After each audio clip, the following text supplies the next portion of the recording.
The history of Native American peoples is both rich and complex. For instance, while the Huron tribe was devastated by colonizers, the Apaches not only resisted the genocide carried out by Americans, but also instilled fear in them. In today's video, we'll explore which tribes have managed to survive to this day, and how, even in the modern world, people in the United States still face oppression due to their native heritage. We'll also understand why some tribes couldn't withstand the colonizers. I hope you enjoy the content. The term Indian, used to describe the natives of North and South America, has an interesting origin. When Christopher Columbus arrived in America, he was convinced he had reached India. Upon meeting the local inhabitants, he called them Indians because he believed they were similar to the people he expected to find. This misunderstanding led to the use of the term, which persisted even after it was discovered that Columbus had actually arrived on a new continent. There's a fascinating theory suggesting that the Vikings might have been the first Europeans to set foot on the American continent, even before Columbus. In Canada, for example, they've found several pieces of evidence that could confirm the presence of these Norse explorers. Of course, this theory is still far from being a proven fact, but it's certainly intriguing and has gained a lot of popularity. Now, talking about life in the Americas before the Europeans arrived. It's estimated that the continent was home to anywhere from a few million to tens of millions of indigenous people. The tribes were incredibly diverse in terms of development and culture.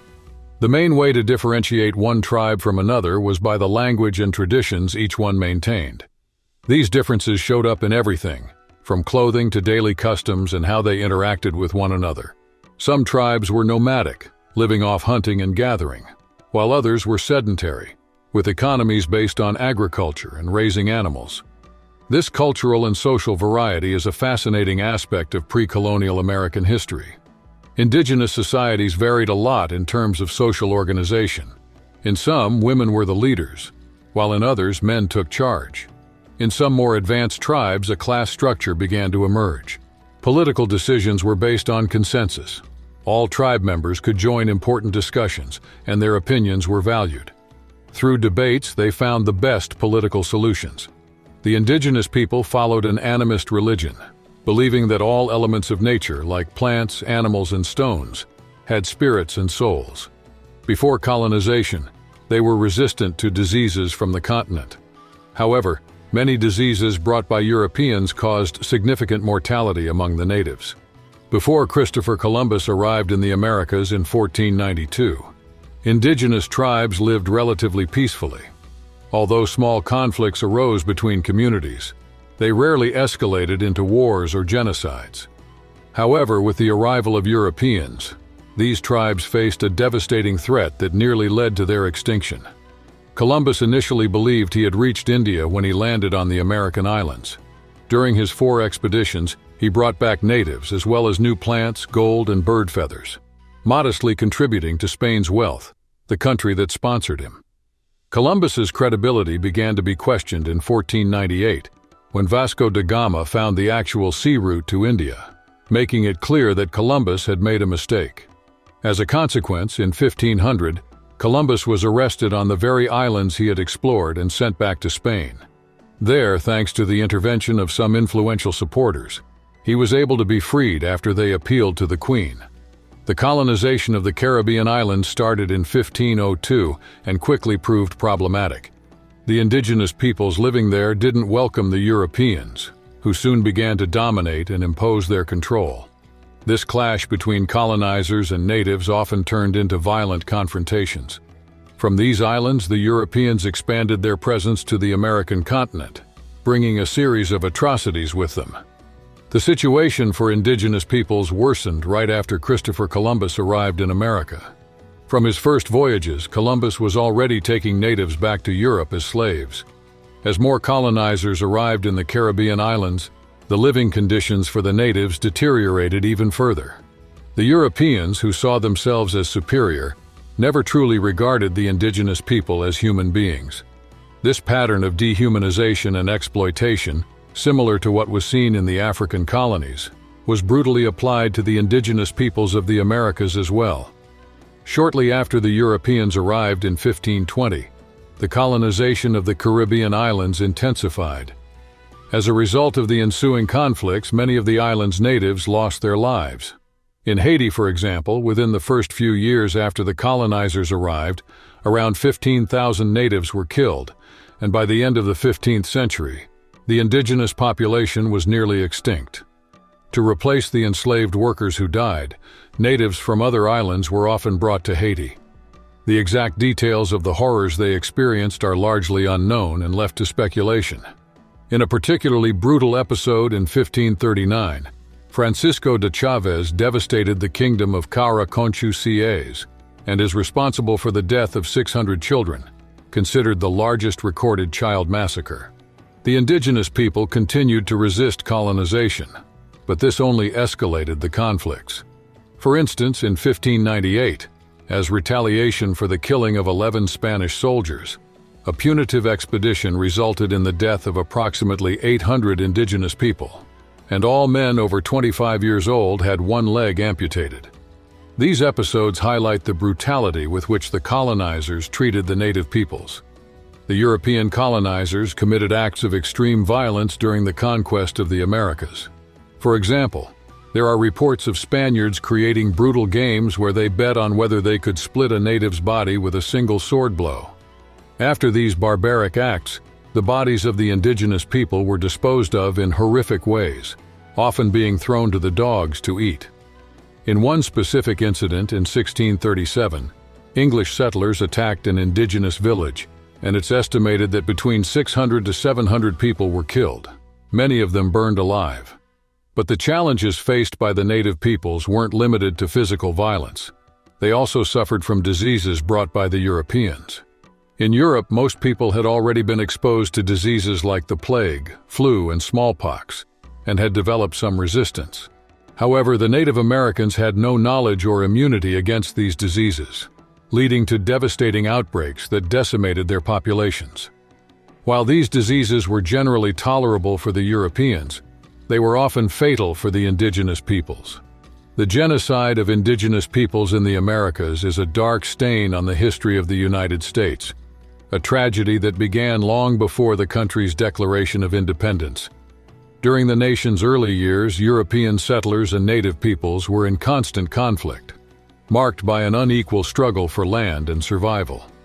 In 1825, a new chapter of this sad history was written with the passing of a law that exclusively favored settlers. This legislation allowed only them to claim ownership of the land, while indigenous people were relegated to just inhabiting it, without any legal rights to it. As expected, this imposition was met with great resistance from the natives, who saw their territory and resources being usurped with little chance for reclamation.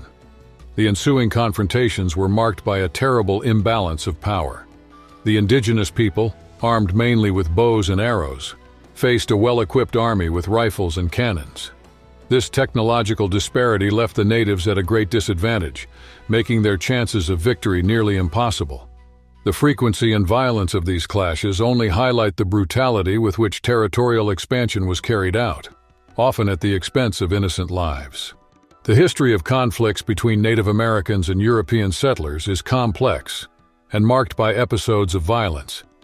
In the 1860s, for instance, a group of landowners and businessmen in California organized a brutal attack on an indigenous community, resulting in the deaths of between 60 to 200 people, including women and the elderly, using weapons like axes and knives.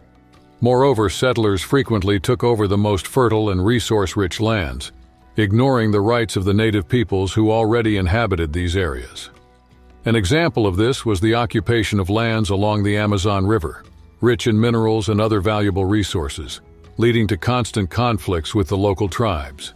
In response to these conflicts, the U.S. government passed the Act for the Government and Protection of Indians in 1850, a piece of ambiguous legislation that, while offering some legal protection to natives, also legitimized inequality between them and the settlers.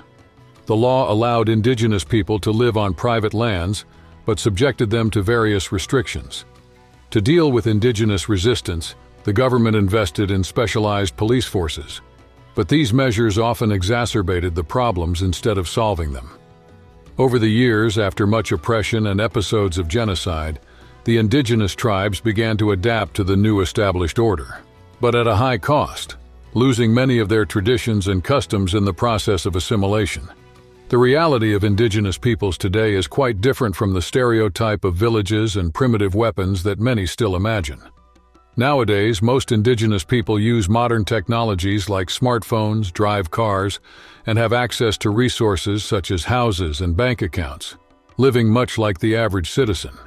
However, they still face significant and persistent challenges related to poverty and unemployment. About a quarter of the indigenous population lives in poverty, and unemployment rates are alarmingly high, with only 36% of men holding full-time jobs, and many of those employed receive very low wages. Indigenous women, specifically, face much higher risks of sexual violence compared to other American women, with significantly higher rates of rape, often perpetrated by non-indigenous people. Additionally, prejudices and oppression extend even to their traditions and clothing, leading to conflicts and discrimination based on their cultural and racial identity. The issue of Native American rights is still a pending and shocking matter in our modern society. Despite the existence of several NGOs that fight to protect these rights, government action is scarce, and the police often disproportionately detain Native Americans. Additionally, some tribes are not even officially recognized, which further complicates their situation. To try to preserve indigenous culture, the U.S. government established special reservations. These territories were created in some cases through agreements with the natives, though they are not always located in areas historically occupied by them. These reservations aim to provide not only a safe haven, but also a space for cultural flourishing. There are also dedicated organizations that support natives in defending their rights and promoting the richness of their culture. Through cultural events that showcase their customs and ways of life, they seek to integrate Americans into cultural diversity and preserve indigenous identity. Unfortunately, despite these efforts, the fight against the oppression of Native peoples still has a long way to go. Let's explore a bit of the history of indigenous peoples in the Americas, many of whom faced enormous challenges with the arrival of European colonizers and later settlers. The situation for these tribes varied greatly. Some were completely wiped out, while others managed to survive despite everything. Take the example of the Cheyenne tribe. They signed 2 treaties of friendship and trade with the U.S. government. Unfortunately, the Americans did not honor these agreements as they should have. After several injustices, including a brutal attack on one of their peaceful villages, the Cheyenne were forced to react. They went to war against their aggressors but were at a great disadvantage, even with support from other tribes like the Arapaho and the Kiowa, and some smaller communities. Their resistance was not enough to withstand the powerful American army. Despite fighting bravely and earning a reputation as valiant warriors, it wasn't enough to prevent the near-total annihilation of the Cheyenne tribe. Today, there are only about 2,000 people left from this ethnic group. Let's revisit one of the major challenges faced by indigenous peoples with the arrival of European colonizers: unknown diseases. These illnesses brought from Europe devastated many tribes that had never been exposed to such viruses and bacteria. Take, for example, the Hurons, a tribe that lived peacefully but often clashed with other tribes due to competition. They had a mostly vegetarian diet based on beans and corn, and only ate meat on very special occasions. Interestingly, they didn't eat beef or pork, but instead consumed dog meat, which was prepared ritualistically.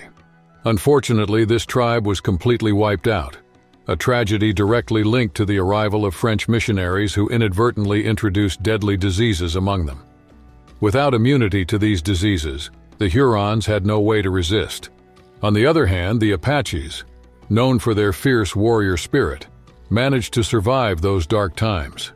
They frequently attacked settlers of various nationalities, including those already established in the region, such as Americans and Mexicans.